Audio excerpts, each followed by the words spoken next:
All right, here we go. OverDrive off and running. TSN 1050 on the TSN app, your home smart speaker. And up on TSN 4, Brian Hazy, Doug, Jeff O'Neill. There he is, Jason Strudwick. Struddy, great to see you. Great to see you. How's everything going out there? Good, boys. Good. I've missed you guys. How's everything been? Oh, we've been great. We've been great on the East Coast, man. We've been great. We're the Eastern time zone. It's buzzing out here, Strud. It's a buzz. Yeah, we like supporting NHL teams that don't get dummied 9-1. Oh, whoa. That took 30 seconds to come off the top rope, dog. Yeah. Sharpen up you that know elbow. what? We've left you alone, too. There's been some times where we've had opportunities to chirp and we haven't done it. We just haven't done it. Well, that's why I'm here today. That's why you're here after a win, right? You must have called in a win last night for the Oilers. That was good stuff. I'll tell you what, that number 97 last night, he must have been watching us because O claimed that some higher up here at TSN is trying to make a push for McKinnon being considered the best player in the league. Right? I don't think he was saying that he was looking for people to say that. I think what we're just talking about is McKinnon just displaying it with his play.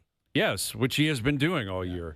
But the 2 goals McDavid scored last night were absolutely gross. Like, absolutely nasty and necessary, right? Strud, I know you were watching the game. I was unfortunately watching the Packers game more than I was watching the beginning of the Oilers game, and that was one of the worst football games ever played last night. But the Oilers were in one again, chasing the game, and they found a way to come back, and Wallman gets one of the luckiest bounces of the year to force overtime, and Roslovic wins it on a breakaway in OT, and all of a sudden it's positive vibes, and you roll it over. The counterparts in Toronto and Boston, they got to do the same thing tonight. Got to find a win. You do, and listen, like McDavid was unreal last night, and he was like, we're not losing this game. He did it. And as incredible as goals were, I think you referenced the Wallman goal. For those who didn't know that watched the game, the Oilers actually took a penalty with just over 2 minutes left, and they killed about a minute, and then they put Connor and Leon out there. And those 2 guys forechecked like crazy on Columbus. And to be honest, I think Columbus, well, obviously they misplayed it, but they felt the pressure. And that gave Wallman the chance to pinch down, get that puck, and unfortunately a really bad bounce. But, Connor was it a factor in all those 3 goals, a huge factor. And then, here they have the overtime, and it's a nice play, and Roslovic, gets to put a dagger into his old team. But Connor McDavid, there was no way they were losing that game. And I think that when you're the leader, when you're the captain, no one's looking around saying, hey, Ty Emberson, you've got to do it tonight. Mm-hmm. And for those who don't know, Ty is like the 6th, 7th defenseman for the Oilers. It's the captain. It's the best player in the world that took over the game and got the win for them last night. But they weren't good. Let's not pretend that the Oilers played really well last night. They won the game.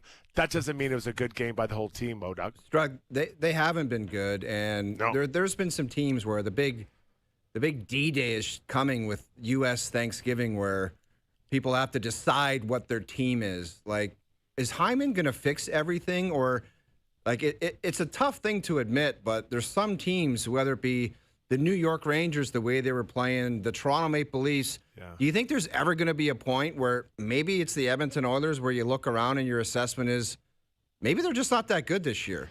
Because I think some teams are going to face that reality come a couple weeks from now. Mm-hmm. For sure. But it's a really weird year in the NHL. I mean, there's like the top teams. I totally get it, Strud. But it's almost like some of these teams are like, we're going to get a hall pass because we're the Rangers or the Leafs or the Oilers and we have McDavid. Point. But there's going to be some teams that have to look in the mirror and just say, maybe we're not that good this year. And that's just a fact.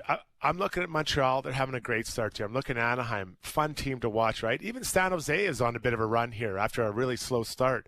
And so, with the Oilers, the last 2 years, we've seen really poor starts.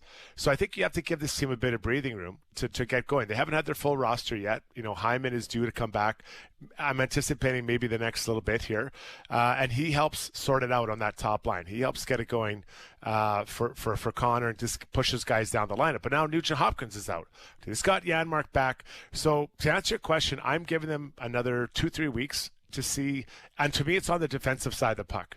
they're going to score goals. But defensively, guys, it has been really, really ugly for the Edmonton Oilers. And these are the types of mistakes we're seeing are what I coach out of my U13 Suns team. They're the same conversations.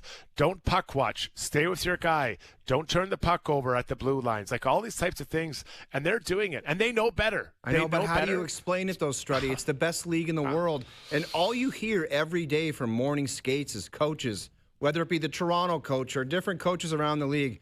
It's such a stupid saying, but they're so pissed and they're so right. The details and the structure of our game, it's like, how do you not know that at the NHL level? Well, it's also like a filibuster in a way. It's like a cop-out to get people off, like the coaches back in the media room, right? It's such an easy thing to say, wow, the details of our game. Like Berube got challenged a little bit the other night. Like they asked him, well, what are you going to do? And he kind of just said, well, we'll keep working on it. Work on what? Like figuring out that you have to make a 10-foot pass properly, or in not the National give it Hockey away, League? like with 5 minutes left off Exactly. a face-off. Or not give up 4 or 5 breakaways in a period. Like you guys played the NHL. Did you ever show up at practice and the coach said, guys, we're working on not getting beat by stretch passes? No, do you know what happened when him and today? I played in the National Hockey League? It was this. If you ever make that play again and it costs us a hockey game, you're not going to play.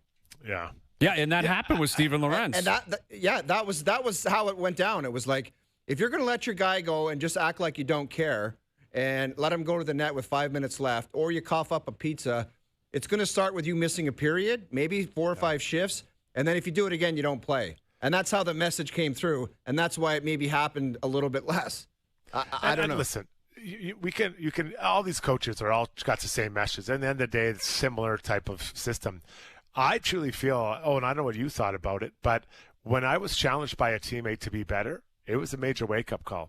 And it's hard at times when you're a leader on the team and maybe your game isn't at the level it needs to be, but that doesn't mean you can't still be a leader. Hey, you got to be better. You can't have that happen. This can't happen here. This can't happen. And because the coach keeps saying it, but the players are ultimately the ones I think that push each other to be better and to demand more of each other. Because when a coach says it's one thing, you feel bad. When a teammate says it, man, that would always catch my attention.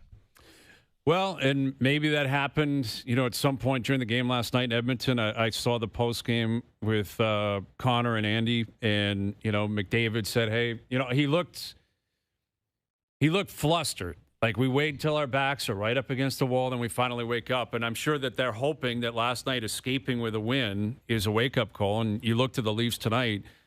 There's no such thing as a must-win in November, but it's as close as you can get, in my opinion, tonight.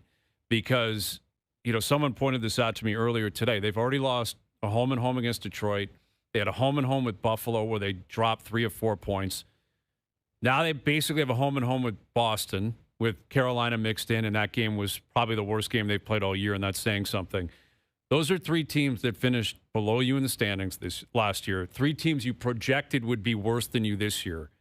And if you go into Boston tonight and you play poorly or you just get beat, it's difficult for you to continue to explain yourself or continue to show belief that you'll figure it out, because it is 16 games. Like they're 17 games into the season as of tonight, the Leafs. And everybody, yes, it's a long season, 20 game mark. Got an idea. Like if these other teams, and you mentioned it, Strud, that it's a weird year, and it does feel like a weird year, and maybe it all balances out. Like maybe everything works out in the end, because there's still, again, a lot of games left. There's no disputing that. And maybe in the end, the projections work out the way most people expected they would. But sports is cyclical. Like at some point, the guard gets changed, and I think we're seeing it on an individual player standpoint. Like we got Connor Bedard coming up in 20 minutes. McDavid put a stake in the ground last night. McKinnon's done it multiple times in the last week. Like we're still the top 2 dogs. Come get us. They're not going to be forever. These other guys are coming for them, and they're right on their heels. Like I don't think they're there right now, but would I be shocked if in 2 years someone is better than McDavid? No, I wouldn't be shocked. Better than McKinnon? No. Like if Bedard's 23, he might be better. Celebrini could be better in 2 years. Yeah. And the same thing with teams. Like you look at the Oilers, you look at the Leafs, you look at You know, the Tampas and the Floridas, and Vegas lost last night. Like, Vegas hasn't been great. They've won a bunch of games. They got extra points and shootouts and overtimes. And, dude, it's not been a 5 or 6 year run. We're talking 10 years. Yes, exactly. Like, there are teams that have been great, consistent teams for a long time, and they deserve a ton of credit for that. It's very difficult to do. It doesn't last forever. I know. Like, at some point, other teams are going to finally click. And that appears to be happening right now. I've had to explain that to some Maple Leaf fans, Brian, where they're like, you know, they talk about this window, this magical window. And I'm like, do you understand that this has been, like, these guys have been together for it's 10 their 10th year. 10 years, man. They have the longest playoff streak in the National Hockey League. Dude, there's some people in hockey that have watched an operation go on for 3 or 4 and just said, this window's, I'm closing it because these guys aren't going to win. And now we're going on year 10. Like, this stuff does not last forever. No. And very rarely does the window crack open after 10 and be like, now's your time to do it. Right. Washington Capitals, the Detroit Red Wings when Stevie Y was there, those are examples that people just always bring up. Those are once-in-a-lifetime deals, man. Right. The New England Patriots, you know, there's certain teams you can point to that had incredible runs. You're right. It's few and far between. And you just look at Colorado notwithstanding in the Central, Montreal, New Jersey, Anaheim are the 3 other division leaders. Yeah. But, Hayes, just quickly, I wanted to bring up Washington and Detroit because it was those teams that in the 10th year they actually got it done. You know what I mean? Yes. Like OV and then Stevie Y, where everyone was like, well, they don't win in Detroit. And then finally they broke through. And that's obviously the hope. And, you know, these are, again, still good teams, competitive teams. But you look at it right now, Montreal, like if the playoffs were to start tonight, Montreal's in, obviously, and they were in last year, but they snuck in. They barely got in. Philly's right there. Chicago's right there. Seattle's in. Anaheim's in. Like, these are not teams. Utah's knocking on the door. These are not teams that have been in the conversation for years. They've taken beatings. Yeah, those teams have taken beatings the last couple of years, right? Exactly. And now they're on the top. And, you know, listen, I think what it is, we're taking a big look back, but in the short term, for the teams that are both trying to establish themselves as top dogs and the teams like the Leafs and the Oilers are trying to get going, I want to see the team trending in the right direction. So, you know, the last 4 or 5 games before you get to 20, so let's call it the next 7 to 10 days. Are they playing better? Are they getting their details dialed in? And if you're not, you get to near the end about November, you're like, okay, well, when is it going to come? You know, does it take 40 games? Well, by then you might be too far out, guys. Exactly. Well, that's exactly it, man. And you look at it, every sport's got a different, you know, certain amount of games that you point to. In the NHL, it's usually been 20. You know, it's usually been 20. And when you say that, like, Strutty, it just gets to a point. You just mentioned the phrase that almost drives me nuts. Getting your details dialed in. I think you're getting to a point where it's like they don't want to do it. They don't want to get their details dialed in. And that's a thing I believe. Like, it's hard. How many times can you beg a team? Like, if the Leafs tonight don't have their details dialed in after what they've been through for the last 10 games maybe, where it's been every other game or 2 in a row or 1 of the 10 have been great, if they don't have dialed in details tonight, what are we talking about? They don't want to have their details dialed in. Well, and that's what Berube said the other night, was that, like, checking, they didn't check. That's effort, man. Like, you guys can speak to that. Like, that's not hockey IQ. Well, there is some skill to it. Like Patrice Bergeron and Guy Carbonneau, they could check. They could check. Those are extreme examples. Like, those are greats of all time. Yes. But just paying attention and not being stupid is the bare minimum responsibility of, like, rubbing a guy out against the boards and not letting him beat you back to the net. Like, that's effort stuff. And if it gets to a certain point, you just don't want to do it. I can't awareness means I don't want to a lot of the times. Yep. But it's awareness. It's knowing what's going on around you. Like, I can't remember, I think it was a Taylor Hall's goal where both defensemen were well above him in their own D zone. They thought the puck was getting out. Dude, there was 3 guys standing showing their asses to the blue line. It was insane. Exactly. And so someone has to have awareness, say, you know what, I'm just going to stay back. I'm going to make sure there's no one behind me. And they didn't. And then there's a goal against. And to me, that's the detail again. I work on with a U13 team. And it's the same thing. Though they know better. These guys know better, and it's just attention to it and being aware to it and getting it done. Quite frankly, just getting it done and challenging each other to be better. Well, we'll see what the Leafs have in store tonight, and they need one. Like, they need an effort tonight. Stolarz is going in. I look at him first and foremost. He's got to have a game. Like, Anthony Stolarz He hasn't been pulled a lot in his career. He's been a backup for the majority of it. Last year, I don't know if he got pulled at all. Like, he had such a good season last year. He got pulled because he deserved to. Yes, it was a jolt to the team on Saturday night, but this was the team that got him. Like, that's kind of the amazing thing, is that you got pulled, then you didn't play the next night. Like, I'm sure Berube went to him Sunday, so we're playing Hildeby again this evening. You better be ready for Tuesday. Like, you better have your A game tonight. Crazy how he ripped his teammates or gave it to his teammates and hasn't been the same He's since. been borderline terrible since. Wow. Like, his numbers There's have the really, best really example struggled. for any young player that wants to be a hero and talk like that. Don't even think about it. Yeah. Well, it burned him in the end. I mean, It's a lot of games he's played, guys. Is he ready? Like, he's been playing a ton, right? He's not used to that. He hasn't been that true starter that bangs out all these games. I think that has something to do with it as well. The Hazy B special, Struddy. He gives it to me and Noodles to wake up and stuff, and then he has bad segments. yeah, it is true. It is true. I know what he's going through right now, but you got to step up, man. Like, he got his contract, he got his security, and I hear what you're saying, Strud. He's playing more than he's used to, but I was always told by pro athletes that's what you crave. Like, isn't that what every athlete says? Well, give me more ice time, give me more starts. I found it borderline crazy when Chief was like, we weren't even a month in, I don't think, and he's like, this has been a lot for him. Yeah. Just the rest. Like, it's October. Visibly doing media with ice bags on his knees, I was like, Yeah, Ben Roethlisberger treatment. yeah. I get it, but Joseph Wall, I think he's playing tomorrow night. He'll probably play a full game for the Marlies. He might return by the weekend. Guess what's going to happen with Wall? Well, he didn't have camp. We can't play him. He's played a lot. Oh, yeah, he's gonna play once every 2 weeks. Yeah, so you can have both guys who can't play. But how is that feasible? But every athlete has their ceiling, what you can accomplish. I remember a time I went in and asked for more ice time. They gave more ice time, and after the game, I'm like, I think I'm good with my 15 minutes. Like, I'm not a 23-minute guy, right? And I don't know how guys do that, but the coach knew. So, I don't know if Craig knows for sure that Storlars isn't able to play a massive percentage of these games. Maybe he has a sense of it, and he's trying to back it off. But there's a few athletes that don't. But for the most, everyone has a ceiling of what they're capable of. Freddie, how much were you looking to play? Well, I wanted to get over 20, right? And I felt I was playing really well. And so Tom Rennie said, sure. So we went in and we got ahead. So he started putting me out every shift.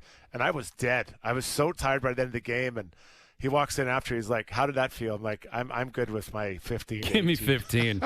I'm done. And not a second more. Yeah, I'll take 15 and I top out. I'm good. I pulled a hamstring. I pretended at the end of the game to get out of that. Well, listen, last night, the Oilers, big win. Credit to them. McDavid put on a clinic.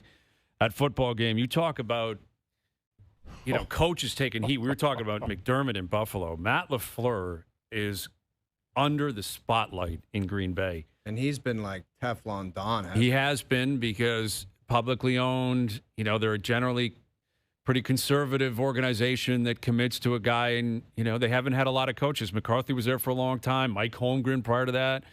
They're kind of like the Steelers. They hire a guy, they trust him, and he's won a lot throughout his career. But that offensive play the last 2 weeks in Green Bay has been absolutely pathetic. Their offensive line gets torched. Is LaFleur calling the offensive plays? Yeah, like he's an offensive-minded. Yeah, he's one of the super yeah, kids. like they have a coordinator, but he is the guy that's running the show in terms of what their offensive philosophy is going to be. And they spent a lot to go get Parsons. They gave Jordan Love a lot of money.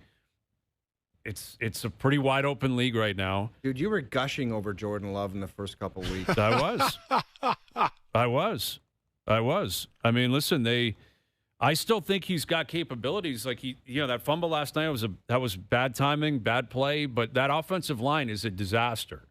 That's what gets lost in the shuffle a lot is, you want him to be more creative. You want him to throw the ball down the field more, which I do think they have to do. But their offensive line gets torched.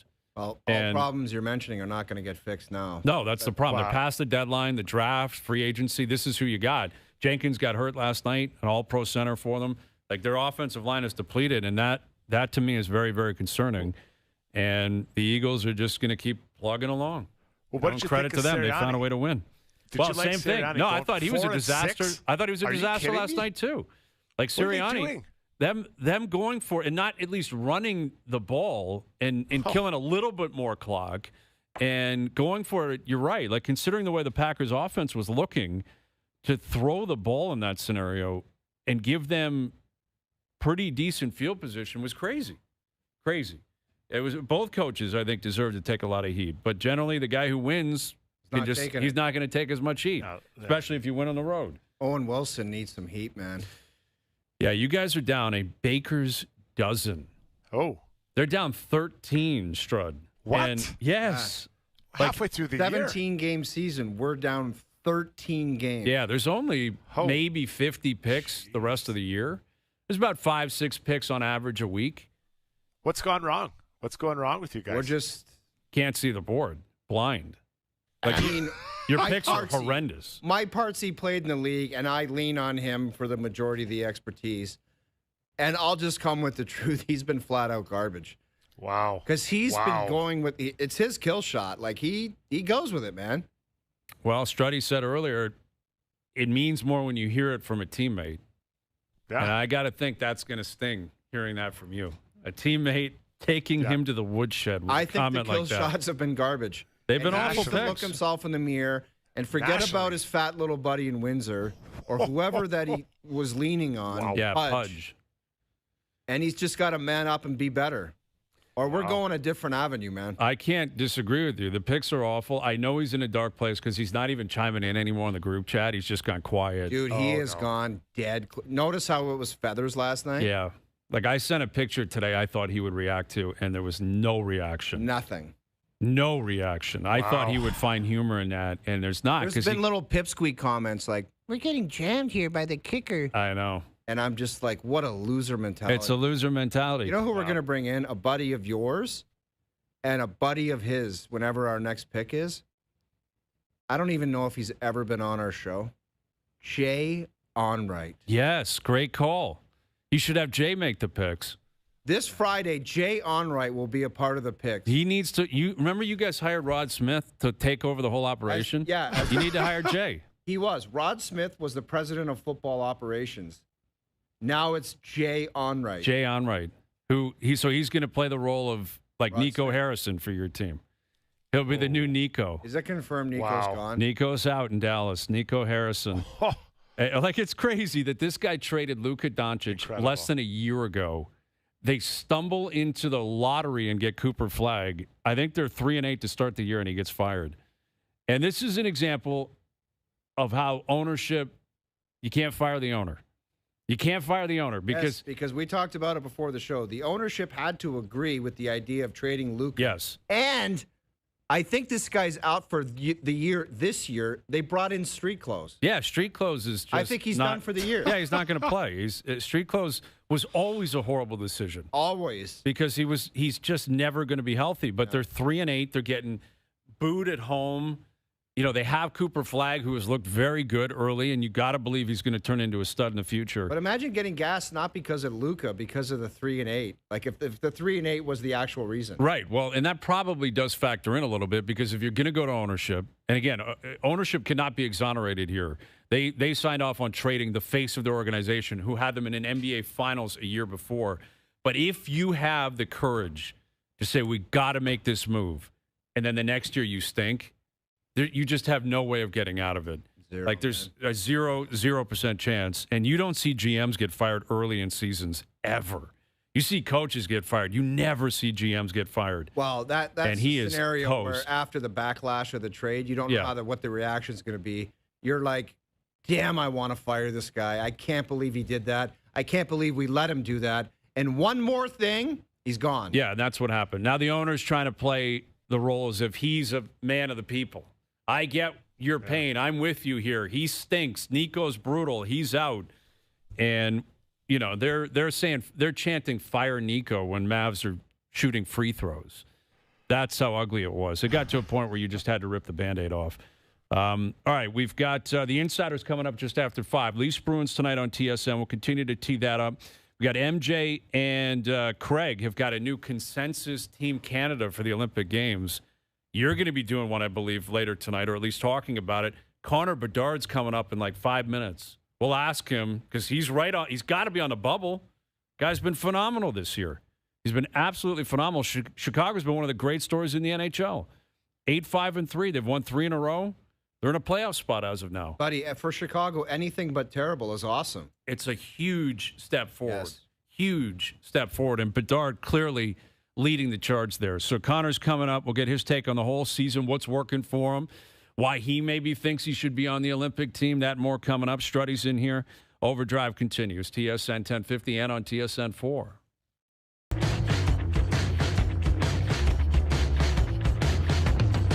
My partsies text me, and he's upset. I told him the truth. He said, "Parts, are you shredding me right now on the show?" ? And then he wrote, "You're Brandon Bean," which would suggest he's Sean McDermott. I don't guess. know what. I mean, the Bills are a good team. The thing is, you're not Brandon Bean. But you're Matt Patricia. Listen to me. Is this true or false? I said, "Parts, I only said you're the captain and I'll follow your lead." That's inaccurate. No, you threw him under the bus. That's false. That is misremembering exactly what you said. You carved them. But the thing is, him claiming to be Sean McDermott and you being Brandon Bean, that's insulting to McDermott and Bean. You guys stink. Like, you're terrible. You guys are Fergie and Horacek. Well, let me That's ask what you you this. guys are. If we're the Leafs or a struggling NHL team, do we need to lock down on our details, or what would you suggest we do? Like, you Start being over. our opponents, Yeah. what do you suggest? I think it's a scorched earth rebuild. I don't think it has anything to do with details. I think it's rotten to the core. It's over. And it's over. Yeah. You guys are Rotten horrendous. to the core is insulting. Accurate. Unfortunately accurate. Like, I really, like, you could use Buffalo as an example, but it wouldn't be the Bills. It would be the Sabres. You guys are the Sabres. That's who True you guys words? are. Yeah. You're out of it. It's halfway through the year. Unfortunately true. We're a weekend Strutty. away from being. You're Dormy. boy. Like, Yeah. you're Stephen Here we Ames go. and we're Tiger. Yeah. There we go. That's, like, I could come up with so many different analogies. None of them are flattering for you guys. I don't believe so. Yeah, I do believe so. Do we have a chance of coming back and taking the whole thing? I don't believe so. He believes so. man. What did you think of your coach there, Struddy? Well, I think he answered it very delicately. And you can't throw your goalies under the bus. I honestly, this is quickly, I think that their defensive structure has been terrible, so it's hard to evaluate the goaltenders. But we already discussed that, Jason. If they get it going, I think it's a more fair way of evaluating the goalies. I know, but there's no defensive Can't they structure. both stink? Like, they're both bad. Yeah, like, there was a play last night where my guy Nursey, who I love, he was behind the net That almost. Monahan goal, is that what you're talking about? I think so. There was one play where he ended up behind the net. I'm like, That was how crazy. on earth can you be a big, tough defenseman? I love him. Yeah. But you can't end up there. No way, man. It's a bit of a different way of playing it for sure. But that's what I mean. Like, so Why is don't that you go fair? on the ice and help them? Like, Yeah, I'm Struddy, you not get out kidding. there. I'm pretty busy with U13 kids right now. Be a U13, consultant, Strud. U15. Dude, I'm serious, man. You should get your gear on and go out there. And all you do in your stupid clinics in the summer is teach kids how to cross-check in front of the net and throw it off the glass. But we call that the Alberta handshake, a cross-check, right? You just say, hey, how you doing? Right between the elbow pad and the shoulder pad. Yeah, I like that. The lower back is the one. Remember when they used to rake your lower back? Like, how disgusting that felt? When a guy would just grab you right on the spine and just push down with a stick. It was so It's like uncomfortable. playing the xylophone. It feels so good. Yeah. You're Miss like, Dude, and you you're should have seen some of the tricks some of those old bastards had back in the day. Like that old Dallas decor, Kenny Danico and Scott Stevens. Oh, No. with Craig a wooden Ludwig, stick, too. dude. And Wooden Deary sticks. yes. Like, those things did not have any give to them. Dude, I played with Kevin Hatcher, and he used a wooden Hespler stick. The thickest wooden stick you've ever seen. And right in front of my face, I saw him cross-check Scott Stevens on the back. No shoulder pads or anything, just across his bare back. And that thing broke like a toothpick. And that's when I said, I'm never going near that guy again. Never. Kevin Hatcher, that guy's head was massive. Kevin Hatcher had the biggest hands and head in the National Hockey League. Yeah, the two of them. Can you imagine being responsible for raising those two guys and feeding them multiple meals every single day? I think Catch went to Dallas and played with his brother. Imagine going the corners with those two guys. Oh, jeez. They were disgusting. They're huge. Huge. You know what's crazy? Like we have a guy on the line here that rips home goals. Yeah. I would guess he's never touched a wooden stick in his life. Probably not.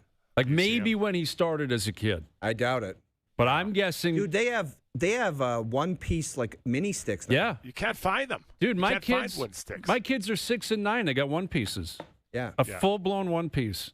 Harder shots than their dad. Accurate. All right, here he is. He's ripping the league up. The Blackhawks are one of the coolest stories in the league right now. Here's Connor Bedard. Connor, let's begin with that. You can answer for us. Have you ever used a wooden stick in your life? Yeah, I think like road hockey a little bit, but never on the ice. Road so hockey. I'm pretty fortunate for that. I don't know if I'd be here right now with a wooden branch. Well, that's true. Like if you ever think of that, like what it would be like if this era had to use. Buddy Curtis Joseph said it to Dregs. He's like, there's some guys that their shots have dramatically improved and they might be out of the league if the one piece didn't come in. And he brought up my name. He used you as an example. Yeah, That's it's a big nice. difference, man. I thought my shot got way better using the one piece. Yeah, the one piece is solid, man. It is solid. And you're off to a great start, Connor. I mean, take us through what's working for you so well. Obviously, you had a really good, first 2 years in the league, but your numbers are explosive. We played your goal from the other night where who was in net? We were talking about that, and the goalie didn't even flinch. Might have been Gibbs. Was it Gibson in net for that Detroit goal? Yeah. What's going so right for you this year? Yeah, I think overall as a group we're playing really well.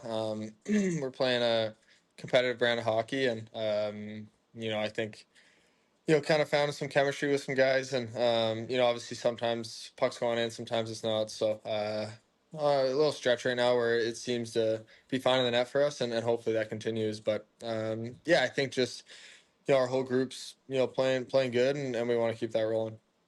Well, I'm sure you can see it up on your screen. Here's the shot we were talking about. Like that is a one piece. That even with a wooden stick is probably going home. I think that one's probably getting past the goaltender. But I mean, you've been known, ever since you showed up in the WHL as a guy who, pure goal scorer.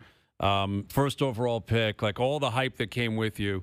And, the first 2 years, again, with the team kind of struggling, there were a lot of eyes on you and wait for you to pop. Like, did you always have belief that you would get to this point? And did you always have belief that your teammates would grow with you and your team would be in a position like they are right now where you felt like you could be pretty competitive and competitive pretty quickly? Yeah, for sure. I'm always going to have confidence in myself and my game. And, I think if that kind of leaves you, then it becomes tough.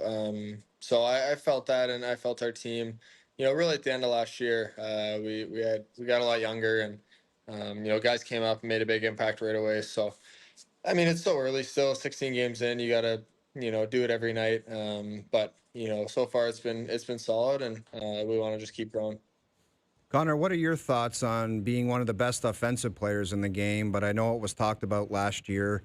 And although your team struggled last year, you're the star of the team, just the defensive side of it. You hear coaches all the time talking about details and defensive structure.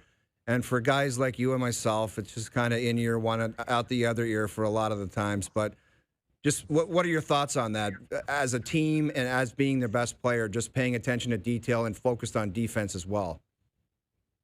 Yeah, I think, it is really important. When you're kind of growing up in minor hockey, junior and stuff, you can get away with more, because it's obviously easier. And I think Blash says it all the time, and I think it's true, is when your top guys are doing it right, then it just bleeds through the whole group. So, that's something that I always, have wanted to keep getting better at, and I feel pretty good about that side of the puck right now, but I still think I can improve on that. And honestly, the better you are defensively, the more you're gonna have the puck. So it's about getting pucks back and being in the right spot and being able to get the puck on my stick and on other guys on our team stick that can make plays. So that's what we're trying to do, and it's been fun.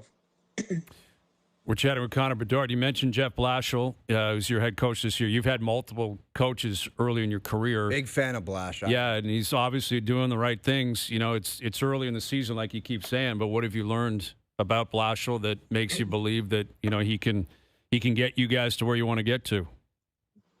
Yeah, he's been awesome. I mean, even in the summer, just uh, he was always reaching out to all of us and calling us, and I think he had dinner with a good majority of us. I think even myself, and I was in Vancouver, he was in Tampa. So it's a bit of a hike, but just like little stuff like that, really easy to talk to. You know what you want, you know what he wants out of you, and he's been a great voice for us, and he's hard on us, but in a good way, and we all appreciate that. And he's in the end, he's a good guy, and I think he's taught us a lot, and we're happy to have him and keep kind of getting better under him. Connor, when I watch you play, it feels like you're able to create a little bit more space or keep more space between you and defenders, so you're able to get your shot off more. Is there something you focus on in the off season, or do you watch video to kind of find that, just to be out of the range of those D-men? I think try to kind of gain an extra step in the off season. We had a long off season, which you don't want, but you can try to use that to your advantage a little bit. And I feel like I was able to do that, and also I think for me a big thing this year is just try to gain more of a level of consistency, figure out kind of routine and recovery and everything that works for you. Because I mean, you're playing so much. We're just on a 2-week trip where we play every other day, and you got to try to maintain what you are and how you're playing. So that's going to be something hopefully I can do for the rest of the year and just be as consistent as I can be. We're chatting with Connor Bedard. So, again, you're off to a great start through 16 games, 9 goals, 25 points. You're chasing down an Art Ross. It's still November, but you're right there. If the playoffs started tonight, your team would be in it. And it's an Olympic year. And obviously, I know Doug Armstrong was in town the last couple of days. All the GMs and coaches were in town for the Hall of Fame, and they had a big meeting yesterday. And you're right there. Your name's coming up a lot. We're talking about it almost daily here on TSN. If Doug Armstrong, the GM of the team, called you and asked you why you believe you should be on the Olympic team, how would you answer that? Well, first off, I'm happy I'm in the States where I don't have to hear you guys talking about it all the time. But I think if he called me and asked, that's not something that really, I don't know if that really happens. But for me, I just think, I'm someone that can create offense, really, when I touch the puck. And obviously you say that, but there's so many guys in Canada that can do that. And, but I think I'm, someone that would kind of do anything to be on that team. And if obviously I'm fortunate enough to be there, like I said, there's so many great players that could be there. But I just kind of give everything to it, and hopefully I get that honor. But it's something I'm not really thinking about right now. Just trying to focus on what we're doing here and trying to help my team win and be the best player I can be. And obviously that gives me a shot in the end. Yeah, absolutely. I mean, there are so many good players up here. Like, obviously you're aware of that, but just having your name in there and some of the youth, like, again, we're up here and we're obsessed with it. We're talking hockey all the time, and we're talking about the Olympic team, and, your name comes up, and Macklin Celebrini's name comes up, and Matthew Schaefer. And when you consider kind of the guys who are leading the way right now, like Connor, McDavid, like McKinnon, do you feel like that's kind of like the bar that has been set, like for young Canadian stars? Like, it's always about chasing down the next guy, like McDavid chased down Sid, and Sid chased down Lemieux, and Lemieux chased down Gretzky, et cetera, et cetera. Do you see it that way, or does that kind of put too much pressure on you if you look at it through that lens? I don't know if I would say I see it that way, but I think those guys right now, obviously McDavid, McKinnon, Crosby, Marchand, all these guys that have been doing it, and like you say, kind of setting that standard of greatness. And obviously you're not going to compare yourself to them, but you see what those guys are able to do, and the impact they have on their teams and on the game. And it motivates you a little bit, I think, pushes you even more. And but we're all self-motivated and want to be the best we can be. But in the end, those guys are the epitome, and you want to get to somewhere similar for sure. You watch those guys play, McDavid, Crosby. What's like one thing you take away from their nightly performances that they just seem to bring every night? Is it like their intensity, consistency, just the flair for the dramatic? What's one thing you pick up from those guys?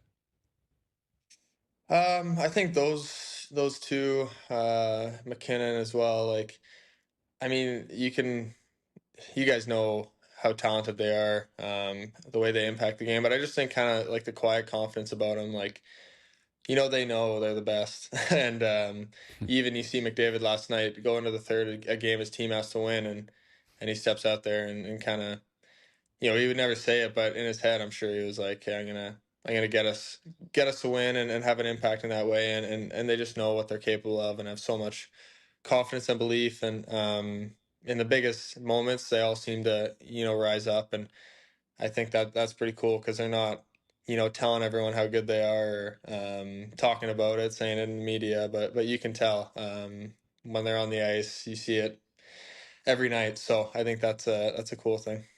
Everyone's different, but how much hockey do you actually watch, given your schedule?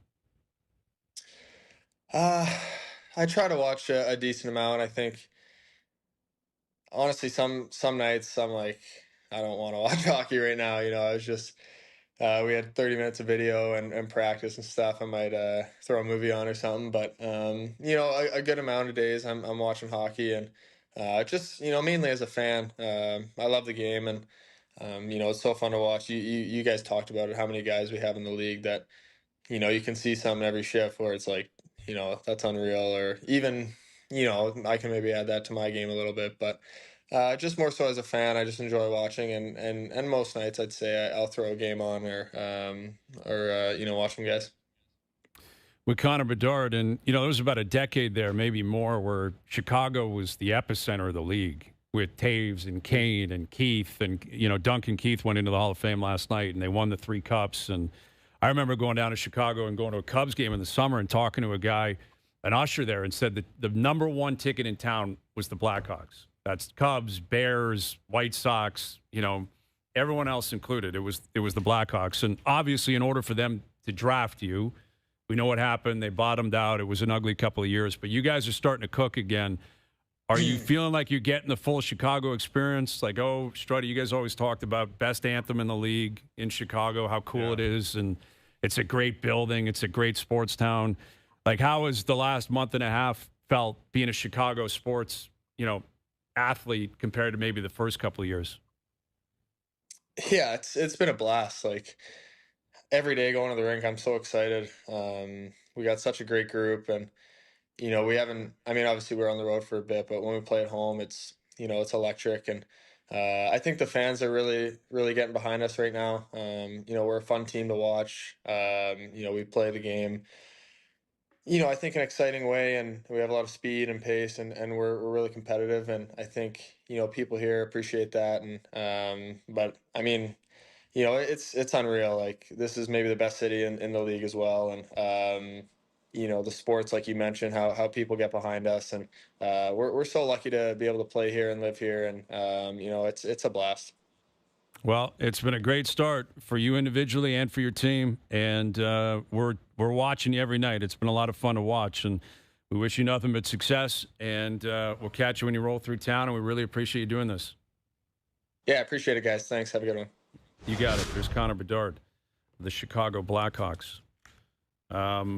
Yeah, he's right though. Like, they play a fast, exciting style of hockey, man. And like, I was talking about it last night with Jay. I was on SportsCenter, and we were talking about the immaturity term that Tavares has used and Berube has used. And I said the problem with the Leafs is they play immature, but you don't get any of the benefits of immature hockey, which is speed, craziness, personality, lead changes, hits, fights, playing to the crowd. There's only one comment to counter immature style.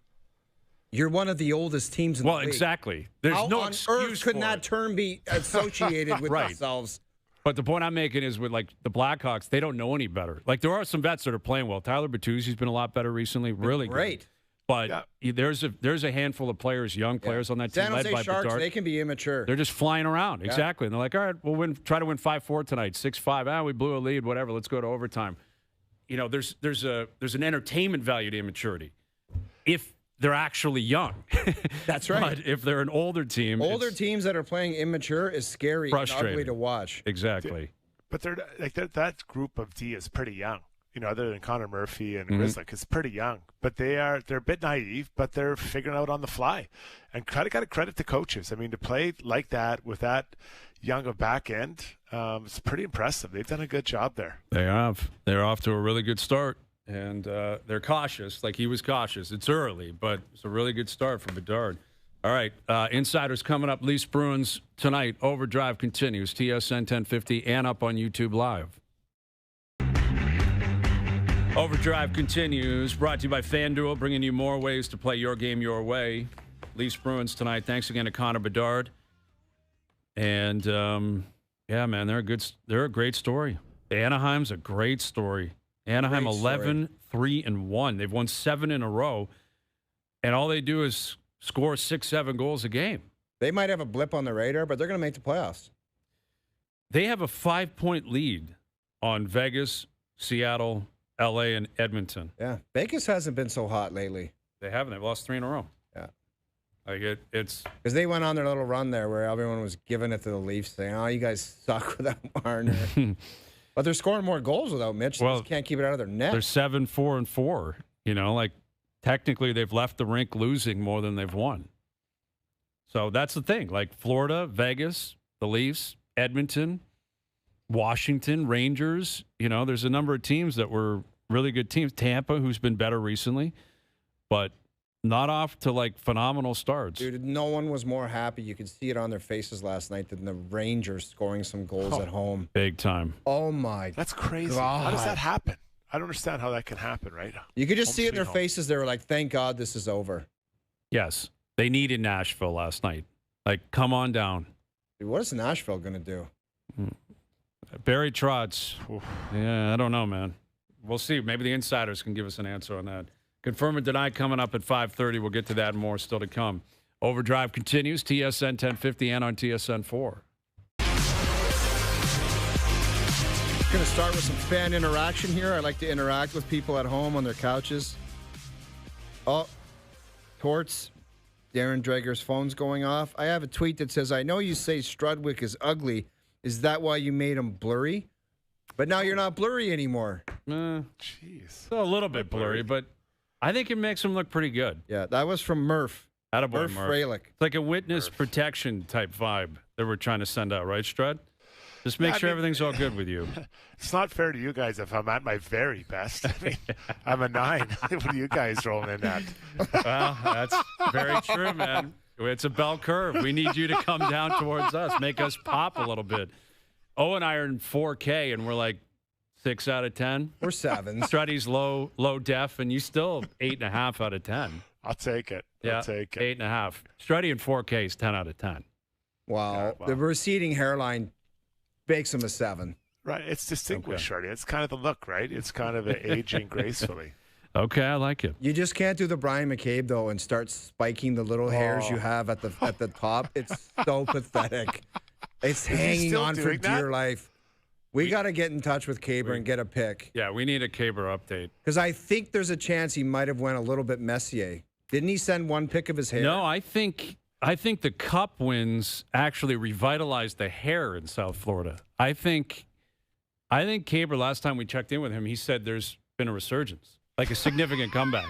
I don't think so. Like Patriots down 28-3. That was his hair. He was down 28-3, and he's storming back and possibly going to win. No, he sent me a pic of his bald spot. All right, we'll see if you can get us an update. All right, let us know on Pierre. We got to bring Dregs in. He's just sitting here. We'll bring in Dregs, and then if we can bring in Pierre, we'll bring him in. Darren Dreger, a TSN Hockey Insider.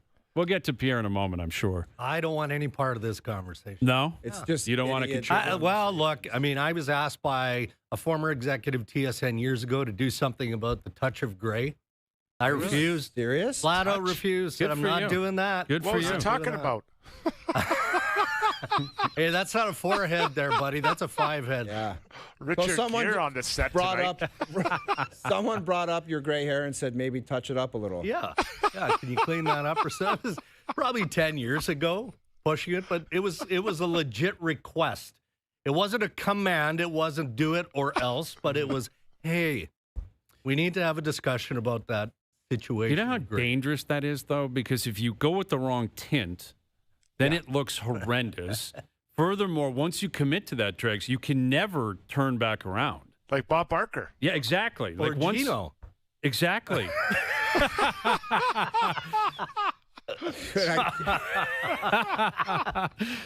Whoever it is, we don't need examples. Gino went au naturel now, and he looks Gino like looks phenomenal. $10 million. Yes, but you're right. If you Took a while. If you He's go settled. overnight, you I throw a am tint so in. mad at you that you said that. You were thinking it. No, I I just was said it. not. I never was ever thinking that. No, if you over diet though, it can go blue. It can turn purple. Stops taking the color. That's what I've been told. And then it's still your fault, right? The same executive will say, "Well, why'd you do that?" Wow, the worst is that I know some NHL coaches, and I'm not going to name names. They dye their hair jet black, and they're going to get a Giuliani situation going on one day. I swear they are. Right. Where they're going to start sweating and they're melting, and it's going to come down the side of their forehead, and it's going to happen. There's a story in the NBA, and this is where I'm always reluctant to bring these up because I swear LeBron it's a parody. painting his head? It's Jaylen Brown. Jaylen Brown on the Celtics has been like getting defended, and he'll like turn and rub his head on someone's jersey, and there was a streak of hair. Come on. Yes. But the paint. The paint is not real hair. I saw the tweet. Somebody was like, "You've gotten 5 people now in the NBA." Yes. Sideswiping them and marking That's off. not real. He's taking people out with his fake hair. He's marking up their jerseys with his hair. Yes. It's like trading paint at the race. That's right. And LeBron, I think, was famous for that too. But anyway. All right, Dregs. I'm done?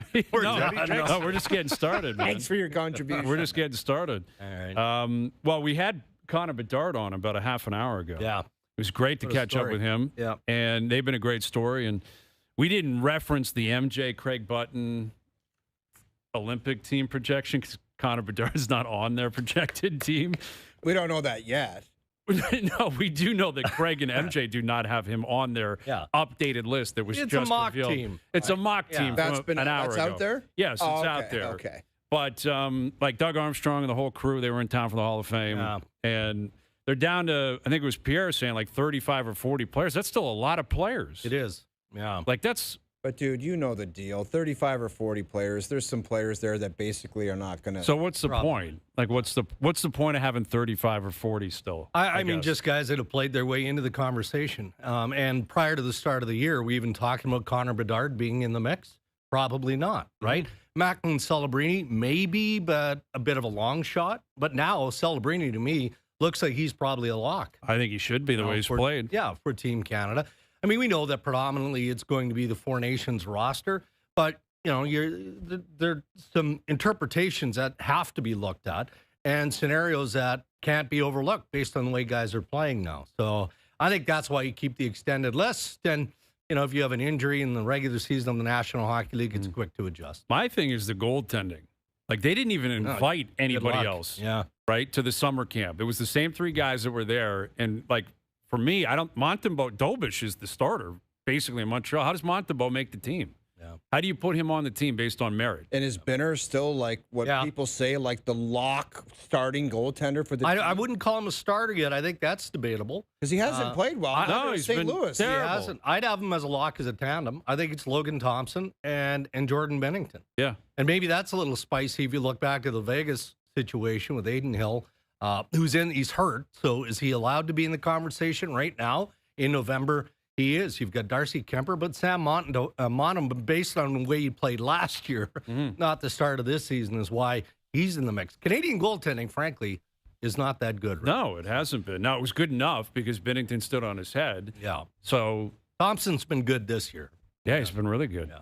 He's been really good. You know, Dregs, other than the young guys, Connor and Celebrini, which player do you think has pushed enough to get in that lineup that wasn't in it last year? Yeah, for me, it would be Nick Suzuki of the Montreal Canadiens. And this one is a bit of a spicy one.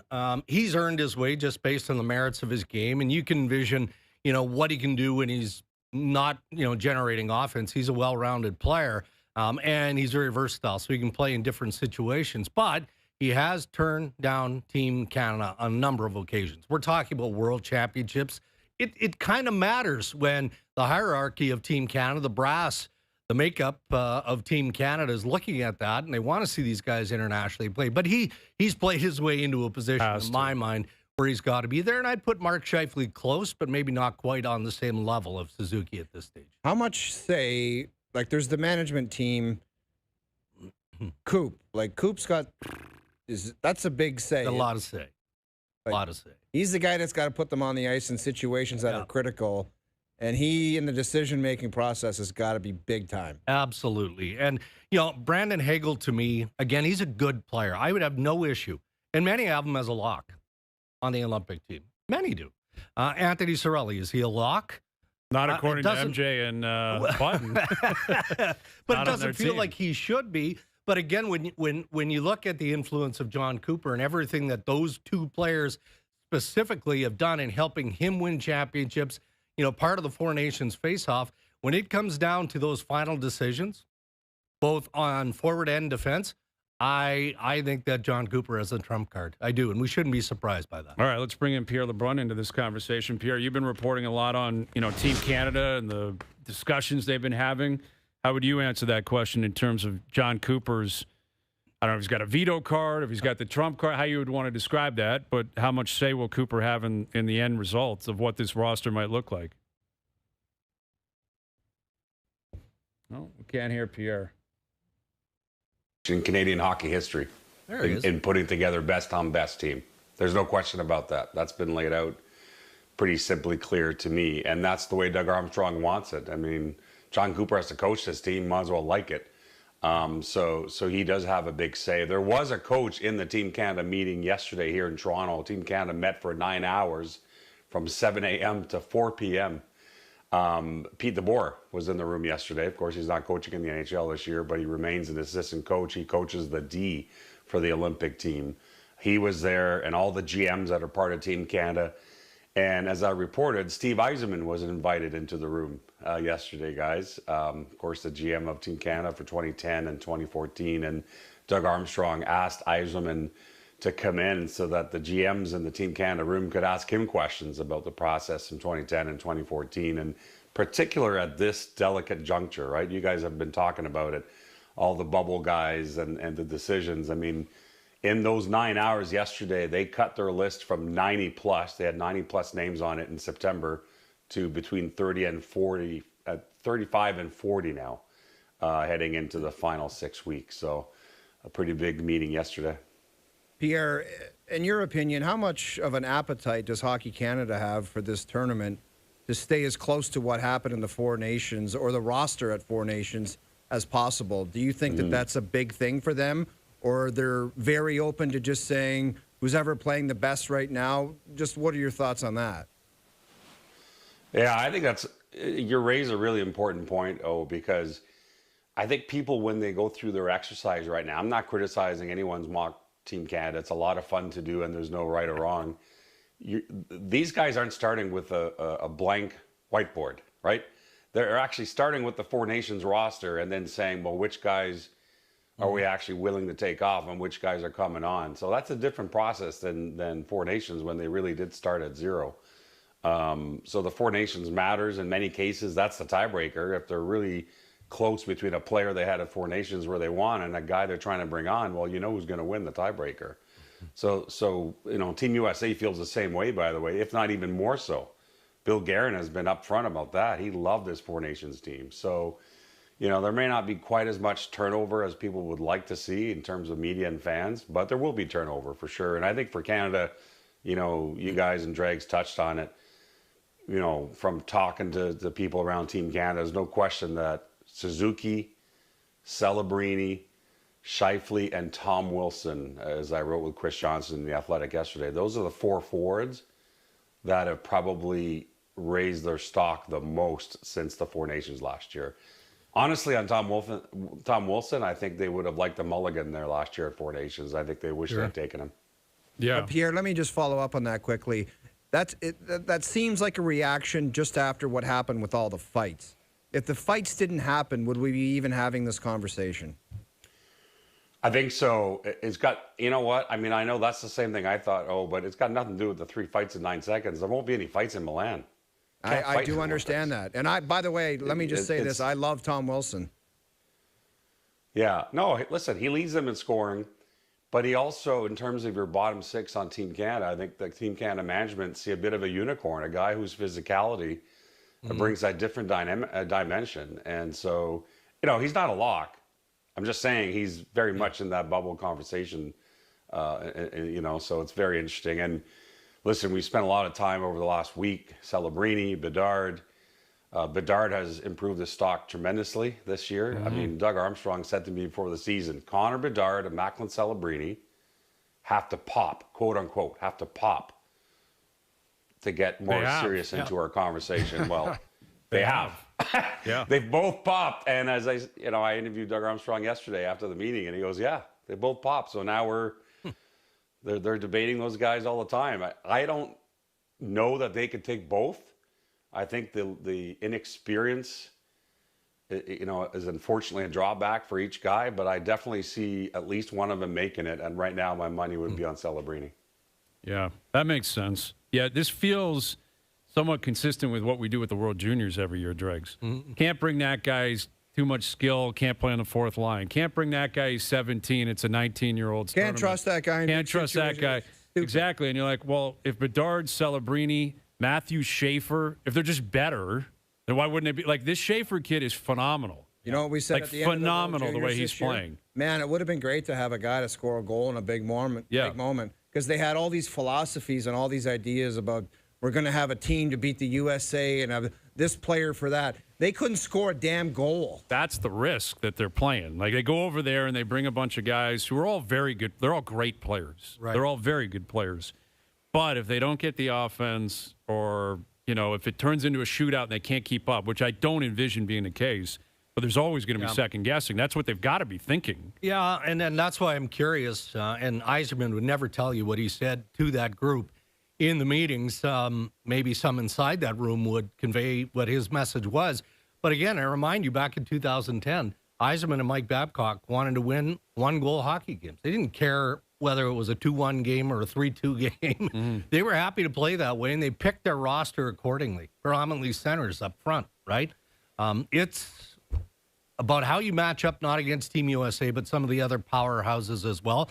But I think it's neglect if you're not looking at the best players in November, December, and right until that final line where you've got to declare your roster. I totally agree, man. I totally agree. Who's ready to pop? And you mentioned Pete DeBoer a moment ago. Like, is he the guy that, Dregs, you would suggest if someone's going to make a coaching change? I don't see who that would be in the league right now. Yeah. But is DeBoer at the top of the list? Like, is DeBoer the card that every GM in the league can possibly play right now? And how much of an appetite does he have to get back in the game? Well, it's so tight across the league right now, right? It is. And I don't get the sense that anybody's contemplating that. And I also think and believe that, Pete DeBoer is deeply invested in the preparation work that's going into Team Canada. He is. Now, if the right opportunity, if the right owner-manager called, and there was an opportunity for him to dive into a situation back in the National Hockey League where he feels he could win with his team, if not this year, the next year, of course, he's going to listen to that. So he'll take calls, but I think he'd heavily scrutinize what that opportunity looked like, just again, out of respect to his role and what he wants to do with Team Canada. That's a pretty good coach. Yeah. Pretty good coach. Go, Strutty. Go ahead. Yeah, frankly, I'm not surprised we haven't talked about the most important part of the team with this group of all-stars here, but the D-men. So when I look at the back end, Pierre, is there any way that Harley isn't in the starting six here, the way he played with so little preparation? I thought he was unbelievable, considering wherever he was, Mexico or the DR, stunning his buns. Yeah. My sense of it right now is he's a lock. They've got him penciled in. And in fact, yes. Yeah, and I agree. In fact, if you remember, they actually ended up, because of the injury to Shea Theodore and the illness to Kel McCarr for one game, they ended up using AD at Four Nations. AD is what they're bringing to Milan. Okay. That position, the D position, to me, has a chance to see the least amount of turnover of all three positions. I mean, the goaltending is completely wide open. Logan Thompson has played the best, and I think he's on right now. And Jordan Binghamton's a lock because of body of work. They just hope that he gets through, his early season struggles here. But the D, they like all their D they had at Four Nations. That doesn't mean they're bringing back the exact 8. I'm not saying that, but going back to what we said about you're not starting with a blank board here. You're starting with Four Nations and saying, who do we take off? Yeah. They liked a lot of their D from Four Nations. So, that's the question here. Now, Evan Bouchard, since you're asking, Struddy, the Evan Bouchard debate internally, what I'm told is, it's what you think it would be. It's what you guys have talked about on this show. Is what you're saying. Well, there wasn't one. Listen, he was one of the 35 guys that got left on the editing board. Is that what you're saying, or the editing floor? Yeah, go ahead, go ahead. But the reason, I think if he makes the team, and I'm not saying he will, but if they bring him, it's insurance for Cale Makar on the power play. It's, probably not playing if he goes to Milan, but if something, and listen, Makar missed a game at Four Nations, so it's not like it's completely unrealistic to think about these things and to plan ahead. Now, I don't know if they'll take Evan Bouchard, but if they do, it's absolutely because what if something happens to Cale Makar? You need someone else to quarterback your power play at the Olympics.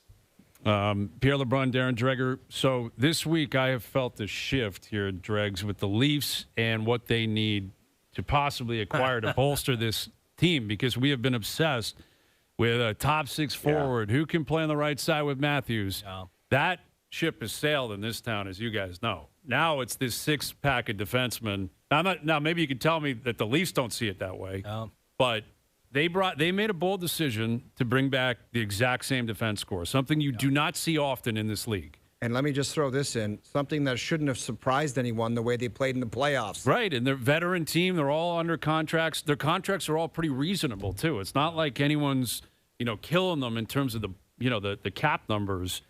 But is that, for my money, that's what they have to address here. Like, where do you see the Leafs going with that? Well, if it doesn't improve, then they might be forced into a scenario where, they have to address that. But the reality is they need that group to play better. They need basically everyone in a Toronto Maple Leafs uniform to play better. I think we forget how close the Maple Leafs came to beating the Florida Panthers in Game 7. And if they win that series and advance, are we even having this conversation? We're probably having it because they haven't played well. But you look at the group that you have, you go, okay, well, they just have to find a way to play better. And then you look at what they had to give up for Brandon Carlo, as an example, Fraser Minton in the first-round draft pick, Scotty Lawton for Gurbankin in a first-round draft pick. They paid a premium because they thought they were a top Stanley Cup contender. They don't have the assets to go out and swing for the fence. Who are you taking off of your roster? Because if you're looking for a top 4 defenseman, if there's one available, guess who they're asking for? Matthew Nyes. Mm-hmm. I mean, legitimately, right? Yeah. Ben Danford is, you're throwing him in the mix. Easton Cowan, a first and 28. I mean, they don't have a cupboard full. So those 2 guys you just mentioned might not even do it, Darren. No, probably not. Probably not. Well, that's what's kind of scary. Pierre, go ahead. Like, where do you stand on the Leafs and their struggles and how desperate maybe they have to be? Yeah, I mean, I tell you what I sense, and I think Dregs and O touched on this on the panel in the Hall of Fame game Sunday night, but Craig Berube has been so patient since the day he got here last year. Kind of remarkably, really. Mm. And that is almost out of patience right now. I mean, I think what's going on here is a realization by him, and this is just my read on it. It's not what anything the Leafs have told me, but I think he realizes that his intentions, his hope of, to some degree, changing the DNA of this team and of playing a certain way that he believes that teams have to play to succeed in the playoffs. I think there's a realization that the task is a lot taller than he thought it was when he got here. And that's troubling. I mean, that's a tough thing. Not a task, Pierre, though. Let me interrupt you. It's not a task because they just don't want to play that way. It's a will. You're right. It's just you can't ask these guys to play some hard grinding style when that's just not the way they play. They just they had Mike Babcock here for a bunch of years, and they just basically told him we're not doing that. So, and that's one of the best coaches to ever coach in the game. They're not wired for it. But so my point is, But my point is that, like Hayes is asking, and it's a great question. I mean, do they need to bolster the D? These things are all secondary to me if you're still asking the question, how does this team want to play? Yeah. Like, that's a problem. Yeah. And for a veteran team, too. overtakes everything. Well, where does that start then? Like, where do you start if you're the coach and the team doesn't want God, I'm glad I don't have that job. to migrate towards the way that they have to play to win? Like, that'd be pretty concerning if I was the coach or the GM at this time. Yeah, and you can't change the roster, right? I mean, when we talked about adding, sure, they'd like to add a top 6 forward. But, I mean, have a look at the core pieces that you could envision down the road, not too far down the road, actually moving. And I'm talking one of the big dogs here again, right? Who's waiving their no trade, their no move, any of that in season? You went through that last year with Mitch Marner right through the trade deadline. And how did that play out? So there's all kinds of challenges in this for Brad Terlewin. Yeah, there is, man. That's why tonight it feels like such a massive game. It It's does November have that 11th. feel. It's a huge game, and it's November. All right, boys. Well, we'll see what comes of it. And as always, we appreciate you doing this. Thanks, guys. There they are, Pierre LeBrun and Darren Dreger, our TSN Hockey Insiders. All right, confirm or deny coming up. We got to play some audio from the Hall of Fame last night. A little video and a little audio from the Hall of Fame. We'll get to our best bets later in the hour as well. OverDrive continues. TSN 1050 and on TSN 4.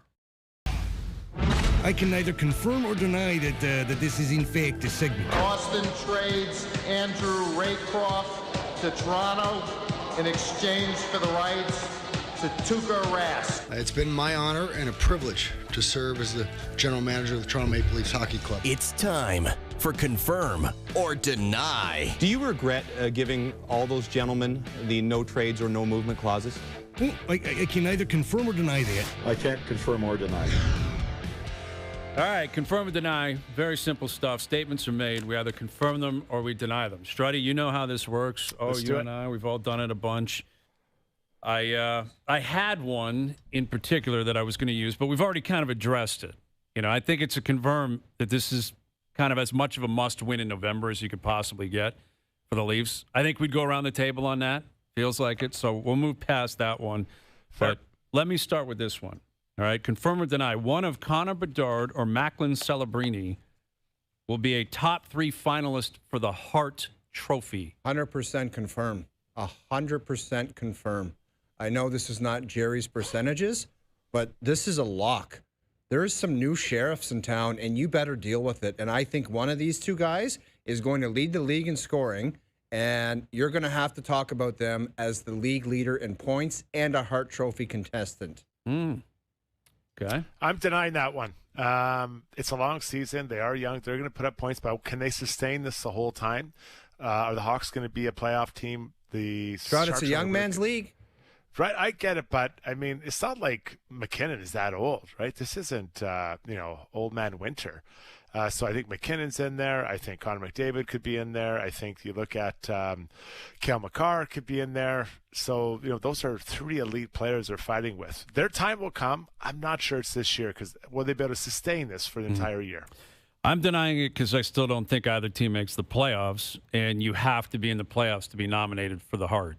Like, unfortunately, that's just been a reality for 100 years. I never thought about that. You kind of tricked me. That's an angle that you have to consider. That's why I go last, Strud. That's why I go last. Maybe San Jose can backdoor in there? Listen, I've been impressed by both. That division kind of stinks. You already said Anaheim you think is in. They're in. Okay, so if Anaheim's in, I think Vegas and Edmonton are going to get in. I believe those two will still get in. I think. So that means San Jose's got to be a wild card team or close to it, and they're fighting with Seattle. They're fighting with L.A. I don't know. I mean, that's a tough challenge. Chicago, the same thing. I mean, Colorado, Dallas, Winnipeg, I think are all going to get in. So, Chicago's got a shot. Chicago and San Jose, I think they got a shot at a wild card, but as of now, it's still too early for me to commit to that. They could fight with each other for a wild card spot, right? And if one of them gets in, then it's a confirm. If either team gets in, and both, Celebrini's got 104 points, Bedard's got 52 goals and 105 points, they're 100% get nominated. 100%. Because of the new blood, because of the great story, that's going to be a lock. But they got to get in first, and I'm not convinced they will. All right, confirm or deny, the Oilers will have a goalie not currently on their team starting game 1 of the playoffs. I have to confirm this. We saw our boy Chris Knobloch with the legendary comment. JP, can we hear it, buddy? Can we hear it, Chris Knobloch? Come on, JP. Let's hear him. I don't believe so. That is not convincing. No. And I think Craig Button has a saying about the players know first. You know if your goaltender is not going to be the guy. They've been to the finals twice, and maybe the seed has been planted. He can get us there, but maybe he just can't get us over the top. Mind you, they have a lot more problems than him going in. Like I don't think Edmonton's very good. Much like I don't think Toronto's very good right now. I don't think the Oilers are a very good team. They've got good players, but they're not a good team. You can't. I don't believe so. Thank you. They're just not. You can't argue it, man. But they're definitely going to have a new goaltender. The question is, who in the hell is it? Well, like, who do you think you're going to pluck? I mean, you'd have to look at the. Really? You have to look at the league. Yeah, I mean, go ahead and give me one. Give me a garbage team that has a great goaltender where you're like, wow, I'd love to get that guy. Jordan Binnington. What would you pay for Binnington? I know he hasn't been great right now, but he's a winner. St. Louis, they stink. Like, St. Louis is going to start dumping guys, I think, if this continues. I would think they'll probably commit to reshuffling things. They always do this. Who wants What about guys? UC Soros? Would you pay for him? Like, if Barry Trotz, I don't know what his no movement looks like, no trade. I don't know. I'm just throwing out names. Me for saying this, but I'm not a UC Soros fan. I think he's too small. Okay. All right. So, let me jump. I'm going to confirm this. I'm going to come at it from a little different way. The Oilers are heavily invested in their skaters. They're not very heavily invested in their netminders. They're less than $4 million for both their goalies. So I think what we'll see another player like Skinner come in. So it'll be a partnership, and Pickard will be the one bumped down. Going out and acquiring UC Soros, so I think he's at 7-7 or something like that, somewhere in there. So how much is Nashville going to hold? They're not holding half of it, right? They're not going to keep that for the next number of years. What is a partner? Like, what is another Skinner going to do? Well, I think that it's a competition, so. Because I guess what I'm saying, I don't think they're going to go out and be able to get that elite goalie, A, for cap reasons, B, for assets, because they might have other areas they have to address. If they're serious about competing for a Stanley Cup, they need another top six forward, a la Alex Tuck. I think he'd be fantastic with this team. So if you have to add a goalie for the Leafs, Freddie. Well, you're not getting two elite goalies. So is there a Stolars out there that someone could, a guy like that is what I'd be looking for if I was Stan Bowman. Well, yeah, I mean, I thought he was going to do it in the summer, and he didn't. And I still don't understand why he didn't. Like, I thought at the end of the year, it was pretty obvious based on his commentary that the goaltending was going to change. Instead, they got a new goaltender coach, and it was, well, that can be a big difference. Hasn't done anything. Like, with all due respect, it's early, but it hasn't changed anything. I guess from that standpoint, I'll deny it. Like, it's, what did George Bush famously say? Fool me once, shame on you. Fool me again, twice. You can't fool me again. Because I thought they'd move off one of these guys a year ago, 2 years ago, and they haven't. And it's not that you can't do it. Look at the Colorado just rolled through town. Joe Sakic woke up one day and said, we're getting two new goalies. Like, we're just going to get rid of two guys. And they went out and found two goalies. Jersey said, we want Markstrom, we want Jake Allen.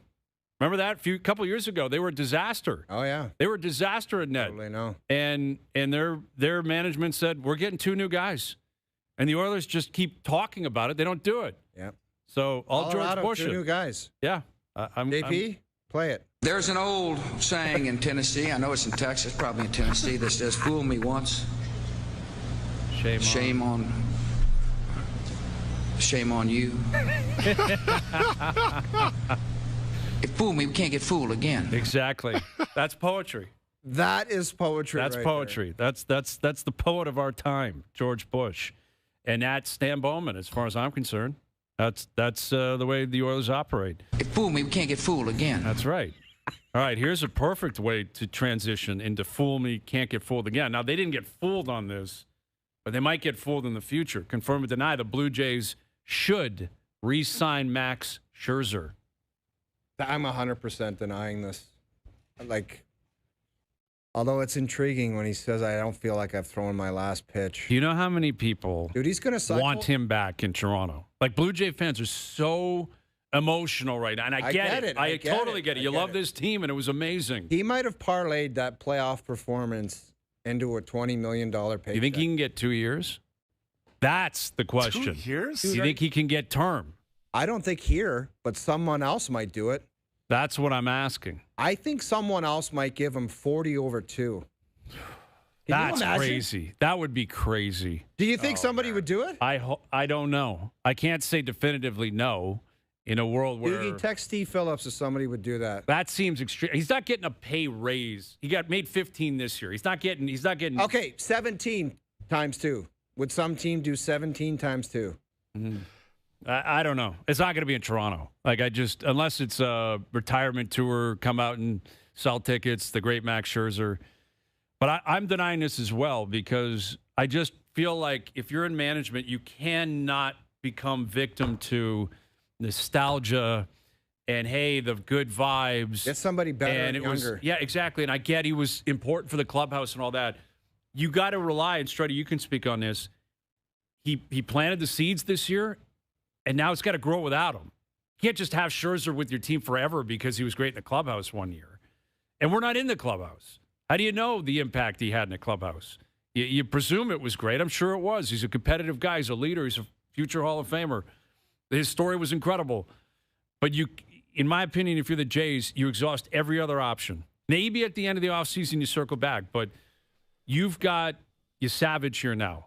Bieber's opted in. You've got Gausman. That's your 1, 2, 3. If you can add on that end, that's where you get greedy. Not on the back end and supplementing it. Try to get a guy who's maybe better than the 3 guys you currently have.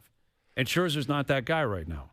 Yeah, I'm going to jump in here tonight. I think the challenge for him is going to be how many innings can he pitch, right? That's a big concern. Now, he wasn't able to pitch, and he had for a good chunk of the year, and he was kind of rested, and he came back, and he was competitive. But, can you count on him to be, 25, 30-game starter? I don't think not going to happen. No chance. No chance. Just off of that, and I like him, but I'll be amazing. It's been great, Max. We appreciate everything, but we're looking for this. We're looking for 30 starts out of someone. So, yeah, unless he comes back on a really much lower deal, because you're going to say you're not going to pitch all the time. You're going to take time off. We're going to play you whatever number of starts half the year, so you're fresh for the playoffs. I just can't do it. So, thank you, Max. It's been great, but it's time. Yeah, I was. I guess I'm not surprised, but Jay Onright posted it online last night, like a poll asking people, do you want to see Scherzer return? And overwhelmingly, yes. I don't doubt it, man. And I get it. If you're a Blue Jay fan, you're like, bring Scherzer back, bring Bichette back. Every season's a new season. We just learned that. You know what they Berkey won says 74 games the year before. You know what Berkey says about the fans' ideas, right? Do what they say, you'll be sitting right with them. Mm-hmm. Yeah. Well, they got to get better. That's the goal. That's How can right. you get better with that 16 or 15 million? How can you allocate that to make us better? Yep. That's the thought process. Exactly. And that's ultimately what the fans really want is win. That's 100%. What was proven this year. 100%. Whoever it is on the team, it doesn't matter. Just find a way to win. All right, last one here. Confirm or deny the Maple Leafs should kick tires on Steven Stamkos. Kick tires on Steven Stamkos. Well, I can either confirm or deny that. I might have to go Fergie, and I don't know if I can confirm or deny it. Well, I can either confirm or deny that. It's disappointing to hear. I'll confirm it because maybe you can squeeze some juice out of it. I'll confirm it. You're going to confirm it. Yep. He's got okay. Put him down low on the power play. He can interchange with William Nylander. Power play type specialist. He might get you 25. I would sniff around on it and kick tires if that's the question. Is the question kick tires? Kick tires, not do it definitively. Yes. Answer the question. Yeah. You're sniffing, you're taking a peek, all these things. Okay, Stamkos is a really good player. I think that Nashville has been a poor fit because they don't have centerman there. They don't have someone it's a big deal having the center. Now, Toronto does have the centers. But when I look at the Toronto Maple Leafs, I don't think they need a forward. They need a puck-moving defenseman to have transition that puck out of their zone. So, yes, it'd be nice, and Stamkos probably wants to come home and play in Toronto, just like every person who even visited Ontario does. But I can't. This isn't the piece you need. So this isn't so much about Stamkos. This is about what the team requires. They need a puck-moving D-man. So I am denying this one for the good of Maple Leafs Nation. You're welcome, Leafs fans. We did forget to ask Connor Bedard if he ever wants to be a Leaf. We forgot to ask that. That generally I forgot to ask him if he's ever been to a game when he was a kid and he remembers a 43 skating around. Oh, yeah. Big Strud? Yeah. Out in Vancouver? I'll bet he was your biggest fan. He's a huge Canucks fan out of my up. game, right? He stole a couple, I'm sure. That would have got awkward, though, if he said, I don't ever remember a Strudwick. I don't believe so. Who? He's like, who? Struddy. You remember Strud? Yeah. I don't believe so. Well, he probably runs in this statue of me at the United Center in Chicago every now and then. Well, that's true. You were an alumni of the Blackhawks, 2 too, years. Strud. It was my time there was like Kawhi Leonard in Toronto for the Raptors. It was short but sweet, man. As sweet as it gets. And I recall him giving interviews on this. Spengler Cup, favorite tournament every year for him as a kid. So you checked every box for Connor Bedard. I better check my DMs. He probably wants an autograph picture. That's right. That's why he was so nervous. I could pick up on the nervousness. It's because you were on with him. I'm denying this as well. All right, it's not 2015 anymore. That's when you wanted to get Stamkos. When he turned down the option to be a Maple Leaf. It's $8.5 million. I think this would go without saying. Nashville would have to eat a lot of money. He's got 2 years left after this at $8.5. You can't pay that for a guy like this that's playing like this. But I'm with you, Strud. You have some flexibility if you're the Leafs. You have to utilize it properly. Their offense has not been an issue. Would it be great for them to add someone else, a top six forward? Yes, it would be great. And maybe they need to get there if they really want to be competitive in the future. But I'm looking at whatever I have right now, I'm thinking I might have to attack this defense core. Dude, you might have to roll over a couple guys. We've gone through the hurdles of what they would have to do to bring in new people, man. It's not easy. No, it's not easy. It's not easy. It's not easy making people go away and not easy bringing other people in. And that would be the thing with Stamkos. They're not playing from a position of strength if you're Barry Trotz and the Preds. It would kind of feel like almost a contract dump. Or maybe you can get them for nothing. You got to eat some of the contract. We'll give you, a mid-round pick, and we'll take him. Now, will he waive? That's another thing. I'm not sure he will. Will he waive to come here? I don't know. But we'll see. That story's going to get louder and louder as the year goes on. All right. There we go. Confirm or deny. Good stuff. All right. Leafs Bruins tonight. TSN 4. Beauty. Panel. Look forward to seeing the panel tonight. Strutty, you and I with some best bets, and we'll tee up the game. We'll get to that next. All right, best bets powered by FanDuel. Make your picks and assemble a same-game parlay in seconds on the FanDuel Sportsbook app.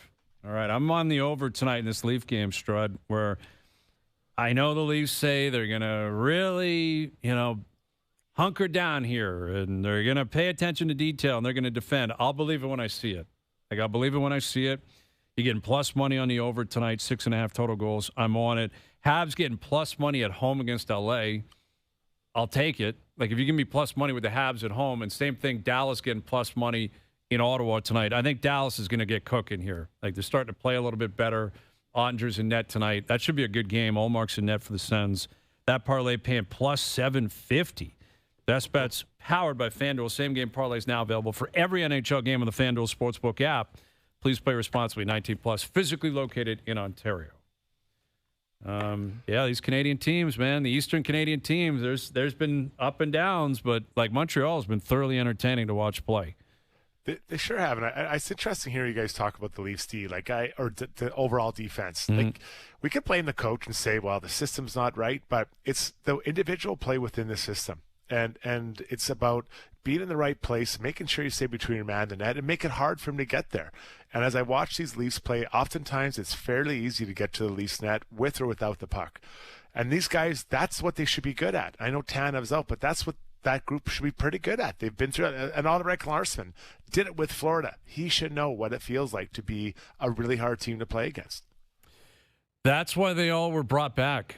They're all veteran guys. They all have size. They're a physically big defense. They don't play that physically strong. But you're right. Jake McCabe has really had a struggling start. and I think Tanev being out and Tanev not playing great when he was in probably affected him. But Ekman Larsson, you're right. It's Brandon Carlo's a big boy. Like he isn't rough and tumble, but he's a big boy that's got to use his body properly. And it's a combination of everything that can go wrong. Like you played defense in the NHL. Like it's their gap control. They're getting beat on stretch passes all the time, which I don't know if that's them not reading the play, if it's a communication issue. They don't protect the front of the net. Their puck movement's an issue. Like it's literally everything is a problem. Like there's not one area of their defensive play that I think they feel sound about right now. And it's tough when the group is struggling. If it's one guy, then okay, we'll maybe box this guy out for a bit and let him get his feet underneath him and go again. But when I watch him, it just feels like everyone feels uncomfortable with their game, and that's a real problem, especially with Tanev out, who's supposed to be one of the defensive anchors of that group. Yes. Well, it's the same thing in Edmonton, is it not? Like it's crazy. If you've watched one team but not the other, they're very similar in that way, right? I think the Oilers, at times, their decor has been really guilty of the big mistake, right? A really big, bad pass or bad read, and they're trying to get that under control because I think that group should be a lot better than they've played. I thought it was a really good group they put together. Also, same as Toronto, ran it back. So it'll be interesting to see which group gets on track because it's not all on the D-men. But it does start back there with them, the confidence to play the right way and keep that puck away and out of your own net. Yeah, that's it. We heard Knobloch say the other day, it should start with McDavid and Draisaitl, then their top six should be the identity of the team. It was the same thing here. It was going to be Matthews and Willie, and Tavares will factor into that, Nyes will factor into that, but they brought back the same six decor, and they're committed to them. They all have years on their deal. They've all, and Brad Treliving has been responsible for a lot of that, in terms of bringing guys in and signing guys and keeping guys. And I think the early part of the season, and it happens every year, young, fast teams come out flying, and it's chaotic and it's crazy and there's breakdowns. Both the Leafs and the Oilers, they have to believe because there's just not enough ability to make changes because of the salary cap restraints, because of the fact that they don't have a ton of assets. You got to believe these guys are going to figure it out, and the game's going to slow down, right? And they're going to start controlling the pace, and you have to because that's why you committed to all these guys. And there's no turning around from it now. 2 to 3 weeks. Let's see what this looks like in 2 to 3 weeks. I'm really interested for both the teams on top and the teams trying to get there. Yes. Let's just see what happens. What is that, 9 games, Hayes? Somewhere in there? I think you're right. Yeah, I think let's wake up when everyone's played 25. Let's see how the dust settles. Let's see where everything goes. And as the season progresses, generally, the games get tighter, the neutral zone tightens up, defensive play tightens up, lower scoring. That should benefit a veteran team that has proven they know how to win in the past. And I'm sure that's what they're hoping for in Toronto and Edmonton, respectively. All right, Strud, great seeing you, buddy. It'll be a good one tonight. Enjoy all the games, and we'll do it again soon. Can't wait, guys. Thanks for having me. There he is, Jason Strudwick joining us. Thanks to everyone behind the scenes for helping out today. We appreciate it. Everyone for tuning in today. TV, radio, podcast, web, every show streaming live on YouTube Live, up on TSN's YouTube channel. And you can find the show, if you missed it live, PVR it, find it on YouTube, podcast, whatever it is. We are everywhere. We're out of here. Enjoy your evenings. Enjoy the games tonight. We're back tomorrow at 4 p.m. We'll chat then.